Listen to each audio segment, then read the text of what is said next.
키우고 있는 부모님이라면은 그 자녀를 향한 소원이 무엇이겠습니까? 어떻게 하면 우리 자녀들이 잘 됐으면 잘 될 수 있을까? 아마 그걸 늘 마음을 두고 또 생각하고 소원하게 되어질 것입니다. 우리를 구하신 하나님의 소원이 무엇이겠습니까? 틀림없이 하나님은 당신의 자녀된 우리가 세상에서 잘되고 그리고 복음의 증인돼서 하나님의 영광을 온 땅에 드러내기를 바라실 것입니다. 근데 실제 우리의 삶 속에는 많은 어려움들이 있고 하나님의 기대와는 너무나 거리에 먼 우리의 삶을 살아가고 있는 성도들이 있습니다. 2022년도는 여러분들이 이 문제들을 해결받고 생애에 전무후무한 응답받는 한 해가 되어지고 정말 우리가 137 나라 오천종족 살릴 수 있는 교회 응답받는 증인이 되어지기를 바랍니다. 그러려고 하면은 여러분의 신앙에 걸림돌이 되는 여러 가지 고민 그리고 갈등 또 여러분을 낙심하게 만들고 신앙의 굉장히 좌절을 가지게 만들면서 늘 우리 마음에 불신앙 충만하게 하는 내가 가지고 있는 이 문제가 해결되는 답을 얻어야 됩니다. 제가 지난 시간에는 왜 나는 아무리 몸부림치고 노력하고 잘해보려고 했는데도 안 될까요? 우리가 모르는 문제가 있기 때문에 그렇습니다. 그것이 이미 창세기 3장 사건에서 왔고 그리고 사단이 준 12가지 문제 때문이요. 또 우리 가문을 통해서 오는 인정하기 싫지만은 그 가문에 심각한 대물림이 있습니다. 뿐만 아니라 우리가 인생 살아가면서 우리 자신도 모르게 많은 인생의 어려움을 당할 수밖에 없는 상처 그리고 잘못된 것들이 틀린 것들이 너무 각인되어 있는 거예요. 그렇기 때문에 안 되는 거죠. 사실 그것이 극히 작은 것 같은데 제가 지난 시간에 말한 것처럼 세면대에 이 물이 안 들어가면은 너무나 우리가 간단한 원리 아닙니까? 그 세면대에 물이 내려가는 그 한 부분에 막혔기 때문입니다. 그걸 뚫어버리면은 완전히 우리가 너무나 놀라울 정도로 물이 그냥 부으면은 다 빠져나가잖아요. 세 가족 가운데는 이런 고민을 가질 수가 있습니다. 왜 나에게는 남다른 고난이 있습니까? 가정의 문제, 경제의 문제. 남들은 잘 사는 것 같은데 왜 나만 이렇게 어려움을 당합니까? 하나님이 너무 불공평한 거 아닙니까? 이런 생각을 가질 수가 있습니다. 그런가 하면은 어떤 분은 너무나 하는 일이 잘 안 되고 어렵고 어떤 분은 큰 고난 속에 있는 분들도 있습니다. 참 얼마나 힘들겠습니까? 여러분들이 먼저 기억해야 될 거는 이 땅에 살아가는 우리 사람들에게 문제가 있는 것은 당연한 겁니다. 여러분 지금 겨울입니다. 만약에 이 가운데 있는 분 가운데 왜 이렇게 춥지? 그 정상 아닙니다. 겨울이고 춥지요. 만약에 이 추운 겨울에 덥다 하는 사람 그거는 정신이 문제 있는 사람이죠. 이 땅에는 문제 올 수밖에 없어요. 왜 그렇습니까? 아무도 안 가르쳐 줍니다. 성경만 밝히고 있는 것이 있는데 뭐냐면은 이 세상은 미안하지만은 눈에 보이지 않는 사단이 지배하고 있습니다. 사단은 언제 어떤 존재있냐? 요한복음 10장 10절에 도적이 오는 것은 도적질하고 죽이고 멸망시키는 것이라고 했습니다. 지금 세상을 지배하고 있는 이 사단은 철저하게 세상을 멸망시키고 특히 하나님의 형상으로 창조된 인간을 멸망시키려는 것, 그것이 꿈에도 그 사단의 소원이며 사단이 하는 일입니다.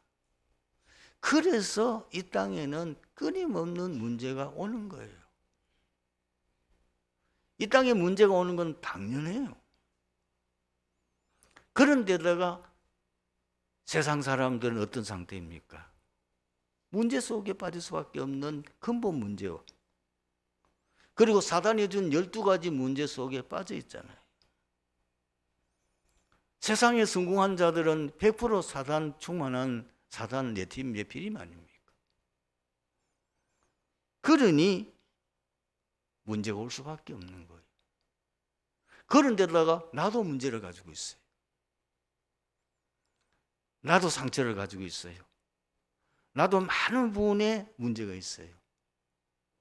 그러니 온통 문제투성인 겁니다. 세상을 지배하는 사단이 인간을 멸망시키려고 했죠.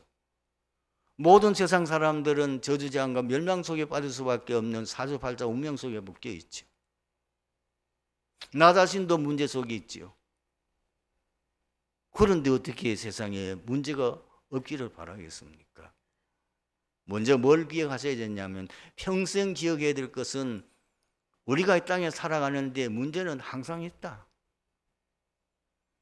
문제는 절대로 이 땅에 살아있는 동안에는 빠져나올 수 없습니다. 그게 벗어날 수 없어요. 여러분들 이 땅의 문제를 해결할 수 있는 길은 이 땅을 떠나서 천국 가면 되는데 하나님께서 우리를 불러가셔야 되는 거잖아요. 그러면 문제가 있는 건 좋은데 왜 같은 사람인데도 불구하고 저분은 문제가 있는 건 사실이지만 문제가 없는 사람은 없는데 그래도 잘 사는 것 같단 말이에요. 근데 왜 나만 유독 이렇게 문제가 있느냐는 거예요. 왜 나에게만 이런 고난이 있느냐는 거예요. 왜 하나님이 그렇게 하시는 거예요? 세 가지는 기억하셔야 됩니다. 여러분들을 멸망받지 말고 예수 믿고 구원받으라는 겁니다. 여러분 오늘 세 가지 한번 생각해 보세요. 여러분들이 보통 사람들 당하는 것 이상의 큰 문제가 없다. 가정도 별 문제 없다. 사업도 문제가 없다. 자녀들도 그런 대로 잘 자란다. 예수 믿겠어요? 그럼 예수 안 믿고 하나님 모르고 구원받는 길도 모르고 자기가 영원한 멸망 속에는 12가지 문제 속에 저주재앙 속에 있는 것도 모르고 우선 육신적으로 편안하고 잘 되는 것 같고 그렇게 살다가 죽어서 어디 가지요? 분명히 예수 믿고 구원받지 않으면은 가는 곳이 영원한 고통받는 지옥밖에 없습니다. 그래서 하나님이 여러분들 그 저주재앙 멸망받지 않고 구원받으라는 거예요. 그래서 우리에게 많은 고난을 주시는 거예요. 오늘 여기에 앉으신 분 가운데에 벌써 몇 대째 예수 믿는 가정 외에 당대에 예수 믿는 사람들 가운데에 여러분 예수 믿게 된 결정적인 계기가 뭐죠?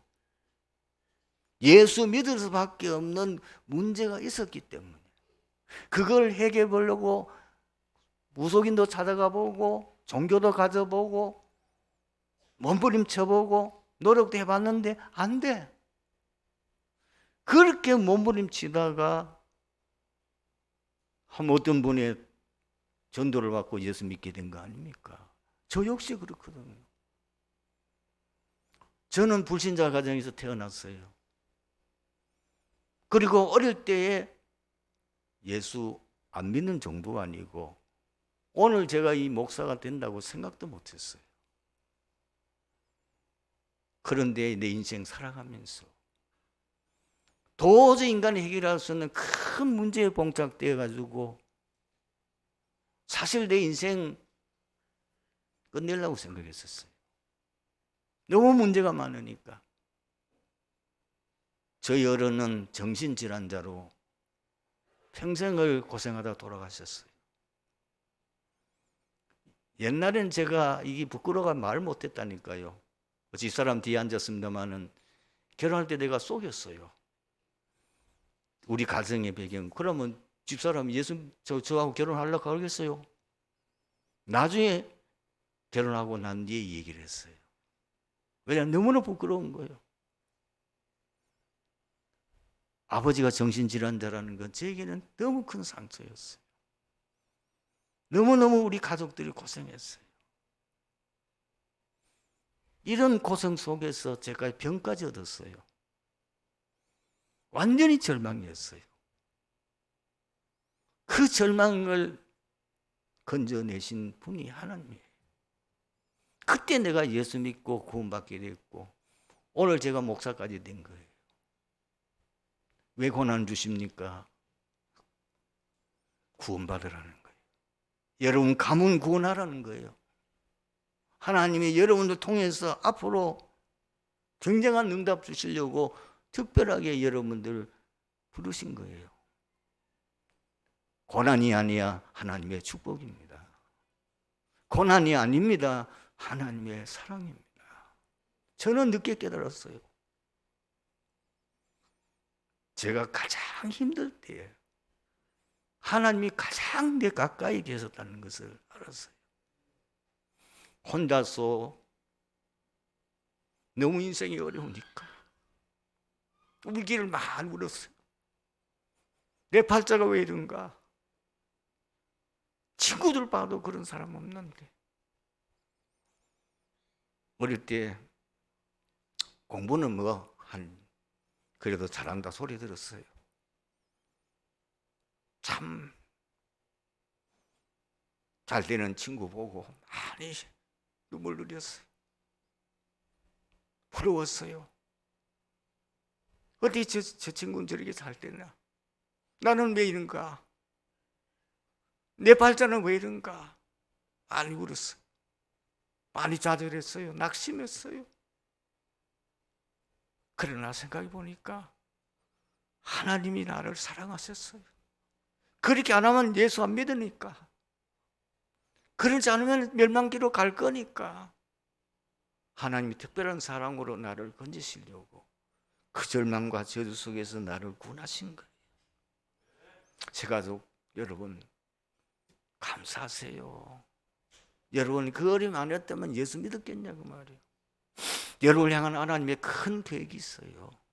그 계획을 여러분들이 다 붙잡고 승리하시기를 바랍니다. 잘 안 되는 분 있습니까? 틀린 거 붙잡고 있어서 그래요. 망할 거 붙잡고 있어서 그래요.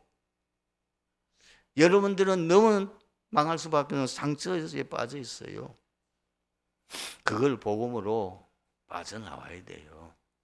혹시 이 가운데에 큰 고난 당한 분 있습니까?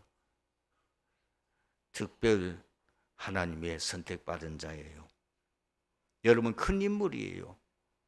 하나님은 여러분을 통하여 큰 사명 감당하게 하실 것입니다. 일본의 렘넌트 보세요. 뭐가 잘못됐어요? 아무 잘못한 것 없는데도 일본의 렘넌트들이 얼마나 많은 고난이 있었습니까? 왜 그렇죠? 큰 인물이니까. 앞으로 세계복음화해야 될 큰 사명을 감당해야 될 사명자이기 때문에 하나님께서 큰 사명 주신 거예요. 포로 시대 때 렘넌트 보세요. 자기는 아무 잘못 없는데 나라가 망하고 포로로 잡혀왔어. 왜 하나님 그런 고난을 주셨습니까? 왜 초대교회에 많은 고난을 주셨습니까? 왜 남다른 어려움을 당해야 됩니까? 하나님께서 그들을 통하여 세계복음화하게 하시려고. 하나님의 특별한 사랑과 은혜를 주시는 거예요. 여러분 고난 있습니까? 감사하세요. 여러분 이게 큰 어려움이 있습니까? 하나님이 큰 계획이 있습니다. 잘 안 되는 게 있으면 빨리 갱신하세요. 그게 사는 길이에요. 그 해결하는 길이에요. 내가 뭐가 잘못됐는지 생각을 많이 하지 마시고 하나님 앞에 질문해 보세요. 말씀을 계속 묵상하면서 질문해 보세요. 그러면 하나님이 깨닫게 하실 것입니다. 그거 바꾸면은 새로운 인생의 역사가 일어나게 되는 겁니다. 본문은 예수님께서 말씀하신 이른 양에 대한 비유입니다. 이 내용은 누가복음 15장 3절에서 7절에 더 상세하게 잘 기록되어 있습니다. 요한복음 10장 11절에 보면은 예수님께서 자신을 선한 목자라고 하셨습니다. 그리고 선한 목자는 양들을 위하여 목숨을 버린다고 하셨습니다. 본문의 내용을 보면 100마리의 양을 치는 목자가 어느 날 한 마리의 양을 잃어버렸는데 99마리를 들여두고 한 마리의 양을 찾아 내어 기뻐하며 집에 돌아와 벗과 함께 불러 잔치를 했다고 하는 내용입니다. 결론 부분에 보면은 특히 누가복음 15장 7절에 이렇게 기록되어 있습니다. 예수님께서 이렇게 말씀하셨습니다. 내가 너에게 이르노니 이와 같이 죄인 한 사람이 회개하면 하늘에서는 회개할 것이 없는 의인 99으로 말미암아 기뻐하는 것보다 더하리라. 우리는 여기서 하나님의 청량할 수 없는 하나님의 사랑을 발견할 수가 있습니다. 하나님께서는 천지 창조 때부터 인간에게 특별한 사랑을 베푸셨습니다. 창세기 1장 26절 27절 보십시오. 인간만 하나님의 형상으로 창조하셨습니다. 성경에 이렇게 기록되어 있습니다. 하나님이 이르시되 우리의 형상을 따라 우리의 모양대로 우리가 사람을 만들고 그들로 바다의 물고기와 하늘의 새와 가축과 온 땅과 땅에 기는 모든 것을 다스리게 하자 하시고 하나님이 자기 형상 곧 하나님의 형상대로 사람을 창조하시되 남자와 여자를 창조하셨다고 하셨습니다. 많은 만물 가운데 인간에게만 특별한 은혜와 축복을 주셨습니다. 그것이 창세기 1장 28절 아닙니까? 하나님이 그들에게 이르시되 하나님이 그들에게 복을 주시며 이르시되 생육하고 번성하여 땅에 충만하라. 땅을 정복하라. 바다의 물고기와 하늘의 새와 땅에 움직이는 모든 생물을 다스리라 하시니라. 뿐만 아닙니다. 하나님이 인간을 위하여 에덴 동산을 창설하시고 그 에덴의 축복을 누리게 하셨습니다. 이것이 창세기 2장 8절에서 25절에 나와 있습니다. 하나님은 아담 혼자 독처하는 것을 좋게 보지 아니하시고 그를 위해 돕는 배필을 만들어 주셔서 행복한 가정을 이루게 하셨습니다. 뿐만 아닙니다. 사탄에게 속아서 범죄하여 멸망에 이르자 즉시 구원의 길을 열어 주셨습니다. 그것이 창세기 3장 15절. 여자의 후손이 뱀의 머리를 상하게 할 것이요 다시 인간이 또 타락이 돼가지고 네피림 시대가 와버렸어요. 그러니까 하나님께서는 창세기 6장 14절 방주를 만들어서 그 방주 안에 들어가는 자는 누구든지 이 재앙에서 구원받게 될 것이라고 말씀했습니다. 이스라엘 백성들이 또 세월 지니까 또 언약 놓쳤어요. 또 복음 놓쳤어요. 노예가 되어버렸습니다. 그때 하나님께서 또 복음을 주셨습니다. 피제사 드리라. 피제사 드리는 날 이스라엘 백성들이 이 노예에서 해방받았습니다. 그리고 또 세월이 지나니까 또 이스라엘 백성들이 놓쳐서 이제는 포로가 되어버렸어요. 오늘 이 제가 하는 말을 잘 들으셔야 돼요. 잘 되면 복음 놓쳐요. 세상적으로 잘 나가면 복음 놓쳐요. 고난 없으면 복음 놓쳐요. 그것이 인생이에요. 그때마다 복음 놓치면은 멸망에 이르는 거예요. 그렇게 이스라엘 백성들이 왕국을 이루어서 이 다윗 왕 때, 솔로몬 왕 때 정말 전성기를 이루었지만은, 그러나 그 다음 왕들이 자꾸 복음 놓치며 결국은 멸망에 빠지게 될 때에 포로가 되어버렸어요. 그때 하나님 또 뭘 주었습니까? 복음 주었어요. 보라, 처녀가 잉태하여 아들을 낳으니 그 이름을 임마누엘이라 하리라. 드디어 이제는 속국까지 됐습니다. 예수님 당시에. 그때에 인간을 구원하기 위해서 오셨습니다. 베드로가 고백했잖아요. 주는 그리스도시요 살아계신 하나님의 아들이십니다. 그 약속하신 것을 성취하기 위해서 인간의 몸을 입고 오셨습니다. 요한복음 2장 14절에 말씀이 육신이 되어 우리 가운데 거하심에 우리가 그의 영광을 보니 아버지의 독생자의 영광이요 은혜와 진리가 충만하더라. 예수님께서는 이 버러지 같은 우리 인간을 구원하기 위하여 십자가에 죽으시고 다시 부활하셨습니다. 고린도전서 15장 3절 4절에는 이렇게 기록됐습니다. 내가 받은 것을 너희에게 전하였노니 이는 성경대로 그리스도께서 우리 죄를 위하여 죽으시고 상사짓는 바 되셨다가 성경대로 사흘 만에 부활하사 예수가 그리스도이심을 믿기만 하면 즉시 구원받고 하나님의 자녀의 신분과 권세를 누리게 됩니다.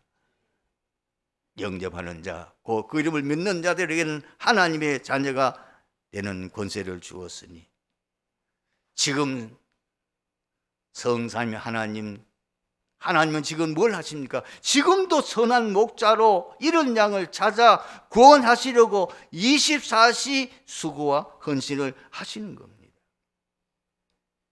사실 오늘 본문의 비유는 특히 누가복음에 보면 너무 잘 기록이 되어 있는데, 거기에 목자는 누구를 가리킵니까? 예수님 자신을 가리키는 거예요. 실제 예수님 자신이 하시는 일을 말씀하는 거라고 말이에요. 하나님이 가장 기뻐하시는 게 뭐냐? 구원사이죠. 오늘 본문에도 나와 있습니다. 이런 양을 찾았을 때에 하나님이 기뻐하는 그 내용을 기록하고 있습니다. 누가복음에는 더 아주 실감있게 기록하고 있습니다. 양 한 마리 잃어버린 그 목자가 그 양을 찾아서 온 산과 들을 헤매다가 그 양을 찾았을 때에 얼마나 기뻤든지 그 양을 어깨에 메고 왔어. 그리고 어디 갑니까? 그 동네의 벗과 이웃들을 불러가지고 잔치를 베풀었다고 했어요. 그러면서 그게 어떻게 기록되어 있습니까? 얼마나 기뻐했던지 그 한 마리 잃어버린 양을 위해서 자신의 최고의 기쁨을 표현한 것이 기록되어 있습니다. 여러분, 하나님의 뜻은 모든 사람들이 구원받는 겁니다. 그래서 고난을 주는 겁니다. 그래서 문제를 주는 것입니다. 여러분에게 문제는 하나님의 사랑의 표현이요. 안 그러면은 안 되니까. 참 고난을 여러분 잘 깨달아야 됩니다. 디모데전서 2장 4절 하나님은 모든 사람이 구원을 받으며 진리를 아는 데 이르기를 원하시느니라. 여러분 오늘 본문 14절 보십시오. 하나님의 뜻이 무엇입니까? 이와 같이 이 작은 자 중에 하나라도 잃는 것은 하늘에 계신 너희 아버지의 뜻이 아니니라. 그리고 요한복음 6장 39절 40절도 이렇게 기록되어 있습니다. 나를 보내신 이의 뜻은 내게 주신 자 중에 내가 하나도 잃어버리지 아니하고 마지막 날에 다시 살리는 이것이니라.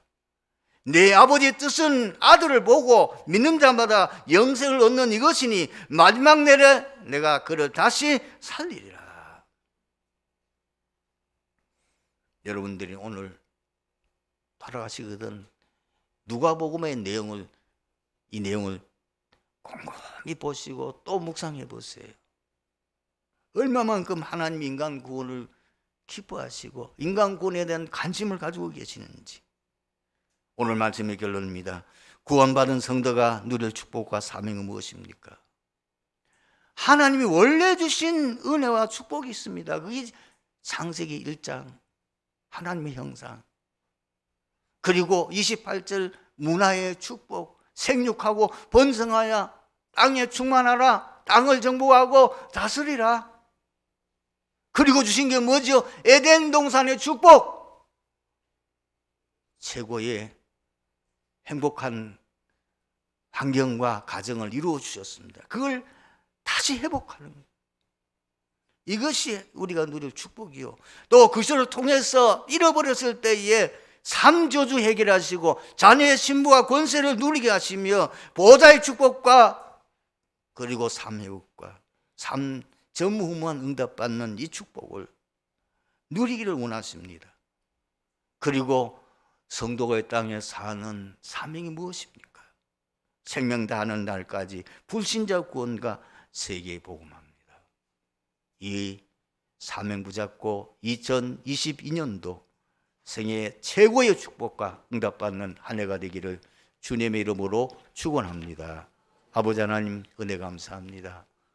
오늘 주신 말씀 속에서 우리의 성도들이 평생 응답받는 귀한 비밀과 중요한 언약을 붙잡는 축복의 시간이 되게 하옵소서. 주 예수 그리스도 이름으로 기도드리옵나이다. 아멘.